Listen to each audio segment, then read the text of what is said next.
Let me ask you about relations with India. This is a topic everybody in the world is concerned about because, of course, both India and Pakistan have nuclear weapons. Um, do you see any prospect for a greater degree of peace, better relations, more trade, more tourism, all the kind of things that would lift the economies of both India and Pakistan?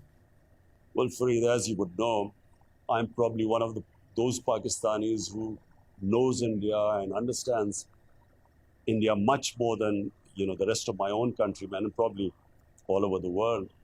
And so, because of my friendships in India and my uh, relations with all sorts of, whether it was media, it was politicians. So the moment my government came into power, the first thing I did was reach out to India. And I said, look, uh, you come one step towards us, we'll go two towards you.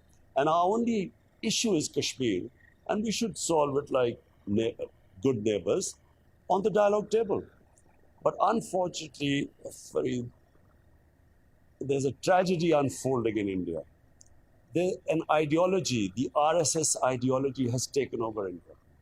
And we all know, and right now we have this, we are in this day of information technology. All you have to do is Google who were the founding fathers of RSS, which the ideology that rules India right now, and who were they inspired by, by the Nazis.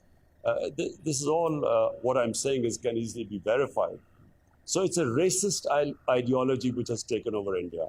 Remember, 3 times the RSS was considered a terrorist organization, an ideology that assassinated the great Gandhi. So therefore, it's very difficult to come to terms with this ideology. And my experience has been I tried everything, made overtures, but unfortunately, how do you deal with it?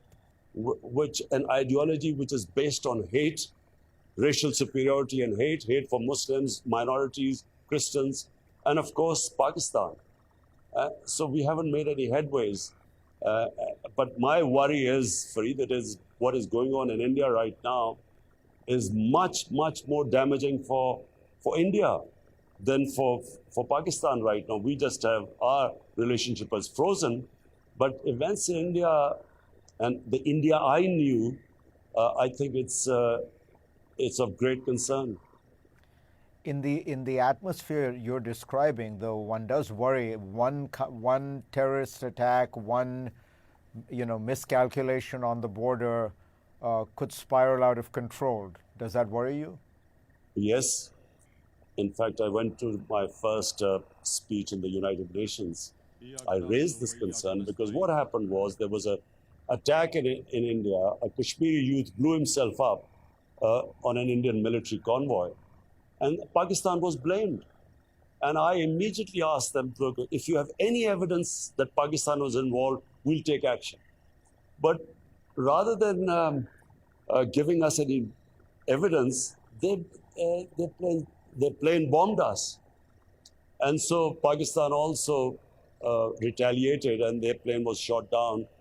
We immediately returned the pilot just to tell them that, look, we had no plans of escalation. So, it could easily have escalated.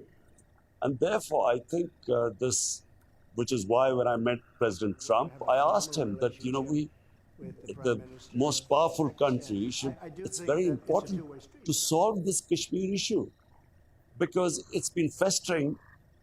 It's the world community has pledged to the Kashmiris that they would be able to decide their own destiny. And if this issue keeps continuing, there's always a chance that, two nuclear powers could be confronting each other. So yes, the answer to your question is, yes, it concerns me.